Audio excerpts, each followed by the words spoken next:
give you an introduction to the what we call ToughBoy Pantex Wave Buoy, and it's been designed for wave and current measurements.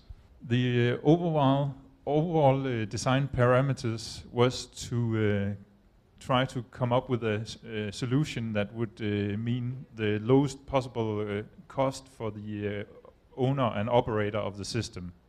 IVA have for many years been a representative of the Canadian buoy manufacturer Axis in Canada, and we could see that there were some things that could be optimized, especially from a service point of view. We have delivered a lot of these systems to, among others, the Danish utility Dong Energy in Denmark, where they have used the buoys for construction works, especially for the offshore wind farms. So we also talked to among others, Dong Energy about the requirements to such a development. And a lot of the input we received was, of course, benchmarking up against competitors, but also requirements coming from some of the big utilities. ¿Qué tiene el producto? And as I mentioned in my earlier presentation about the Scanfish, then we also consider this very much not only a hardware product, but also a software product. There are a lot of calculations going on within for the ToughBoy, so meaning calculation of wave algorithms and other calculations. And also the fact that we fit different sensors in this buoy, like an ADCP or other types of temperature sensors or other mid-ocean equipment. That gives us really the strength that we can combine everything in here. So being already a hardware producer, and we have the access to the different sensors, and we also have the in-house capability of doing the software. That makes good sense for us to do a product like this. Here you see the overall system layout. So you have here the buoy located somewhere offshore, and you have the anchor and chain here located connected to the clump weight.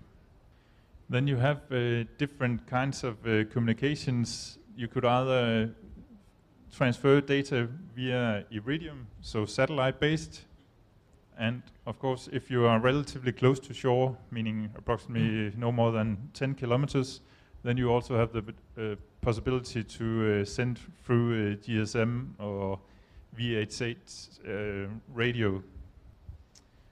Then all data are transferred to an IVA server, where the client can then access through a web interface. So the customer basically gets a log on to this server, and they can also individually define who should have access to the data and what data should they see. So basically, IVA, we will also be able to see all the data, and we keep a backup of the data. In some cases, it may also be a requirement from the customer that they do not want IVA to be directly involved, so they would place the server locally at the customer's location. Here is an overview of the standard components within the ToughBoy solution. So you have the base buoy, which is standard off the shelf that we buy from another manufacturer. Then the whole top side of the buoy, that is something that is being done by IVA, and it contains, of course, the wave sensor, and also we have developed the algorithm for calculating the waves, and then we have also done the communication unit here. Then we have a power system within the buoy, which consists of two different batteries. So we have one rechargeable and one standard non-rechargeable battery. And the rechargeable battery is, of course, powered from the solar panels. I'll have another slide who explains a little bit why we have this system. Ahorita les voy a explicar un poco más por qué tenemos así este sistema. Then we of course have an antenna for communication. We have a lantern for marking of the buoy. You have often local requirements to for ship traffics coming by, or for other purposes that you need to mark the buoy. And then we have two different standard versions. One without the ADCP here, and one with. And if you're only interested in waves, then you have you don't need the ADCP. But this adds the capability of that you can actually also get current measurements. Then the solution consists of what we call onshore. This is a piece of software, basically a web interface, as I explained, where you can log on and you can configure the buoy and see the different data from the different sensors. And then all data are stored on a server at BioIva, hosted by IVA. And we also, you have an FTP possibility to access all data. Then beyond the standard components, then we have some other possibilities that we could add. A MET sensor, meaning temperature measurements. It could be wind sensors. It could be other types of meteorological data that you would be interested in. Then as explained, the standard solution comes with either other GSM communication or Iridium, but you can also add this VHF solution if you have a preference for radio communication. If using satellite communication, then our customers typically themselves buy the Iridium data subscription locally. But of course, this can also be done through IVA, so that we handle all the subscription and set up everything.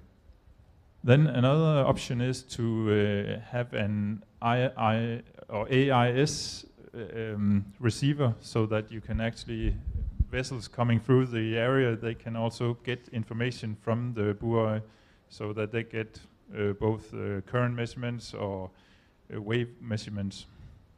The clump weight, which basically is made out of concrete, or it can be a chunk of steel or whatever, that's typically something that is sourced locally. It's not something we will ship from Denmark to, for instance, Mexico. And then of course we can offer a different spare part kits, and you can also have the opportunity to have an additional buoy either locally at your place for backup, or you can have it in our facility. So we have different options there that can be offered, so different contracts. And then of course if you have a need for special oceanographic sensors like CTD or other instruments that you would like to add through the buoy and then use the buoy as a communication device, then that is also a possibility. And finally, we offer a mooring based on the local wave climate. So if we have some information about the wave climate and we know the water depth, then we of course adapt the mooring to these conditions. Yeah, this graph is showing you the power budget for the wave buoy. So here you have the top one is showing you the non-rechargeable battery. So that's one big battery that is, you can see, it's important to highlight that this has been designed for Northern Europe waters. So it would actually perform even better in the Gulf of Mexico. And the reason being, of course, that you have a lot more hours where the sun is shining, and you have a lot more capacity loading onto the rechargeable battery from the solar panels. So what you see here is you have over 2-year lifetime. Then you have the average consumption of the buoy. That's the yellow one here. And the blue one here, that is you can see that in the winter season in Northern Europe, then we are not having so much on this rechargeable battery, and it's going down here again in the winter season again. And that's where we're using the the other battery. Yeah, so to summarize, this has been optimized for a 2-year lifetime before you actually have to go and service it. Of course, there can be some, depending on the local climate conditions, there can be a requirement that you go and clean the transducers, and that's something very easy done. And you can also say this is something that really distinguishes us from some of the other competitive products in the market, whereas they typically have a service interval of 6 months. Yeah, this buoy was launched early last year, and over that period of time, so approximately 12 months now, we have had a couple of test buoys in the waters around Denmark. And what we have done to verify it is that you can see here on the graph, we have actually verified it against an ADCP based on the bottom of the sea, shooting up and measuring the waves. And that is, the blue one is the buoy measurements, and the red one is measurements from the ADCP. And you can see they are matching very well. Then some other verification methods has been placing it in a mechanical sling and thereby creating and validating the algorithms of the wave buoy.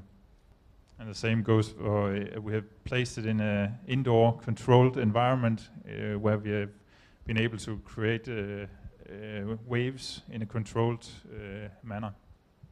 And then we have some joint customer projects where we are also placing some test buoys to also help validate this buoy. And that's naturally our aim to place them in different wave climates so that we can offer and validate it up against other competitive products. So I already mentioned that one of the biggest factors when looking at the cost of such a buoy is the service cost. But basically it consists of 3 things: the purchase price, the service price, and the data transmission price. And of course, the purchase price, that is a one-time off price. And there, of course, we have tried to place ourselves just below our competitors. So that is one thing. What is really significant is the service cost and the transmission cost. And ways to reduce the service cost is, of course, that we have tried to make it very simple so that deployment can be done by, it should not require a very educated or technician, so it can be done by a normal person, just having a brief instruction, and then he can deploy the buoy.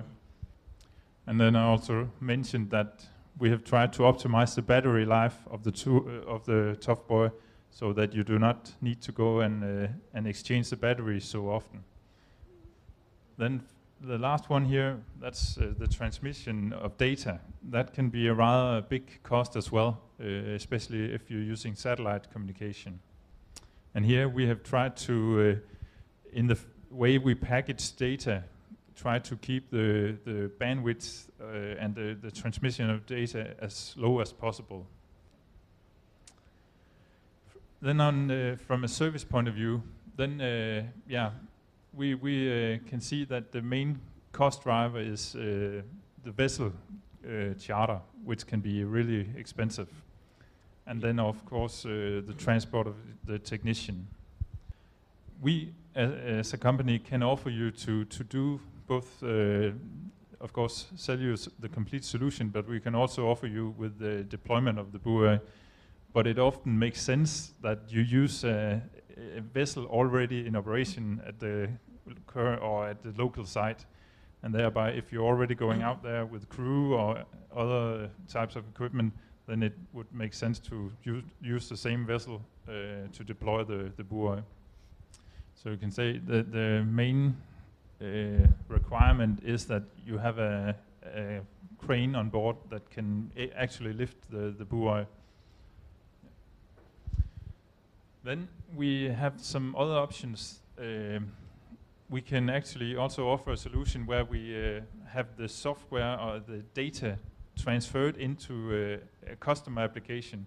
So if the customer already have some sort of a system for display of data, then we can also offer a solution where the data from the buoy is transferred into this system. Then we have the opportunity to offer you with that EIVA personnel. They also keep track of the buoy and watch it. So if an alarm comes up, then we can react to it, and based on the agreement with the customer, make some either repairs or whatever is required. Then I previously mentioned that we also, depending on if we have a location where the buoy is really critical for either the ship traffic or other requirements like tsunami warning system, or then we have a program we can offer where we either have one buoy at our location which can be sent immediately, or you can have it stored at your location. And finally, we have the option that you can actually rent the buoy. So if you want to test it out before you buy it, or if you only have, let's say, a short period of time where you have the requirement for wave or current measurements or other types of measurements, then you can, for instance, rent it for a 3 months basis, on a 3-month basis, or 6 months, or whatever the time frame you are looking at. Yeah. The communication cost, I already mentioned that can be a really significant cost driver. And especially when deploying the buoy near shore, you would definitely go for a GSM solution, as this is a relatively cheap solution. So yeah, basically taking a SIM card like you use in your ordinary mobile phone and placing it in the system. Then when moving further offshore, then satellite communication is basically the only option you have available. And of course the cost depends on how much data and how often you have to send it. So that is something you can configure individually. So should it send every 10 minutes? Should it send all data every 10 minutes? Or should it just send once every hour or whatever? Yeah, and as mentioned, this is all, you have the possibility to configure this in the onshore software. So how often should it send ADCP data, or how often should it send wave data or temperature data? So it can be defined individually so that you can optimize your cost savings. Here you see a display of the onshore software. So basically the main starting point, it would be give you an overview of where the location of the buoy is, and you can also have several buoys in your pool. So if you have one different locations in the sea or in the world, then you can have a complete overview, and you as a user can define should you be able to see all of them or with different log-on details.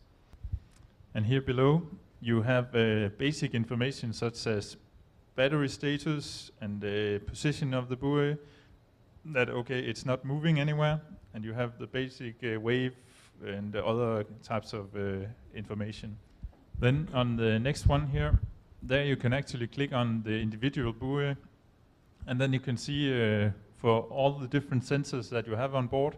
Then you can click on, for instance, the ADCP or temperature sensors or whatever you have, and then you can see for every minute or hour, then you can see all the measurements in here.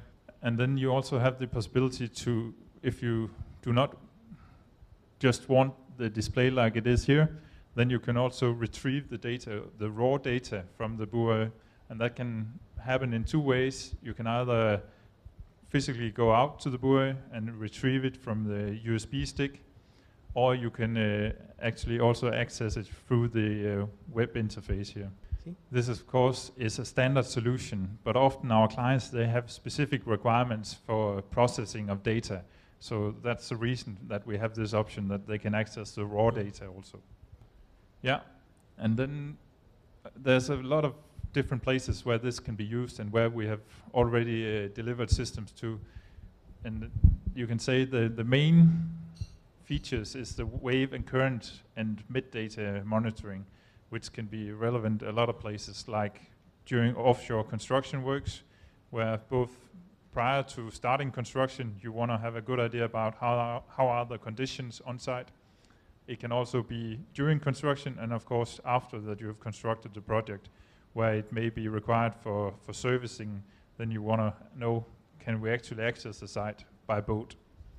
Another typical application is for environmental monitoring, which a lot of universities and research institutes they do.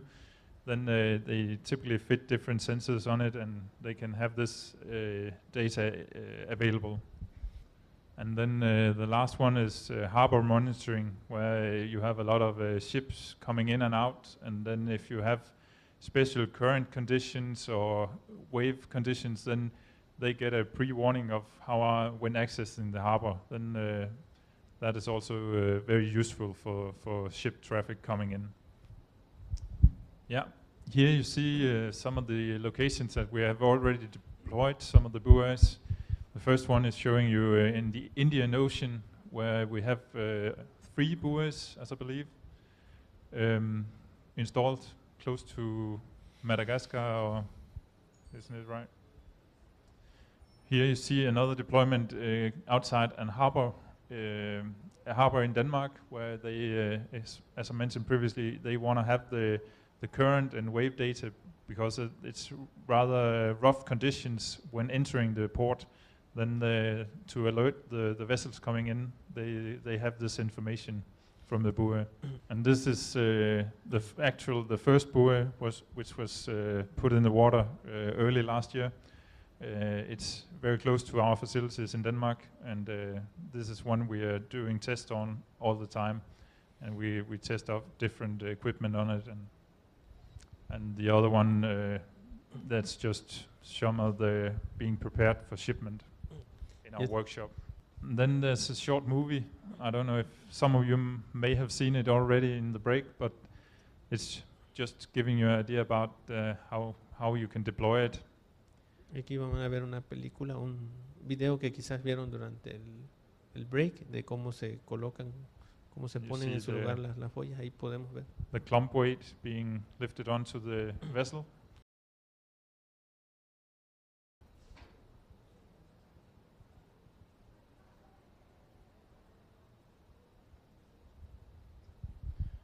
And then they just need to assemble the antennas and make the connections internally in the buoy.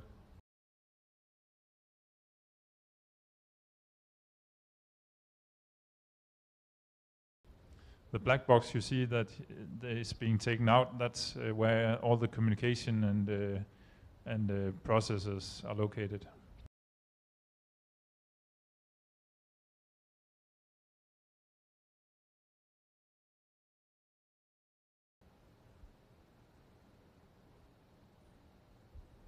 And then it's pretty much ready to go.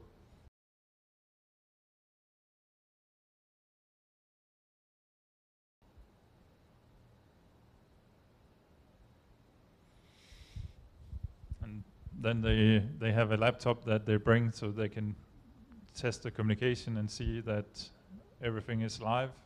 So they have data coming in before putting it into the water.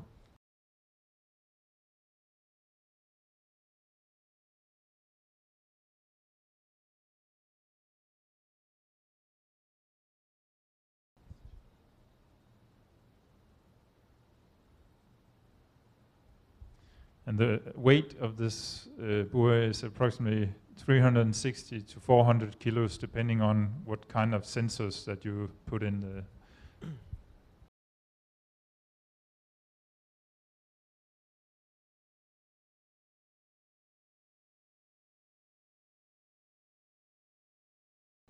And our standard moorings, they are designed currently for between 20 to 200 meters.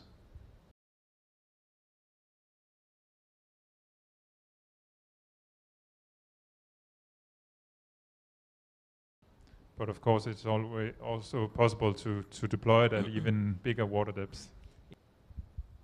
Okay, I think that was about it. So, are there any questions? ¿Tienen alguna pregunta con respecto o al respecto? Is it possible that, for example, if you install the buoy and everything is fine, that means that I will not need to send any ship to check it in 2 years? You could, of course, it could be necessary to go there if you have the transducer of the ADCP shooting downwards. You could have marine growth that you need to clean, Okay. but that you will see in the data. So if you're starting not to get accurate data.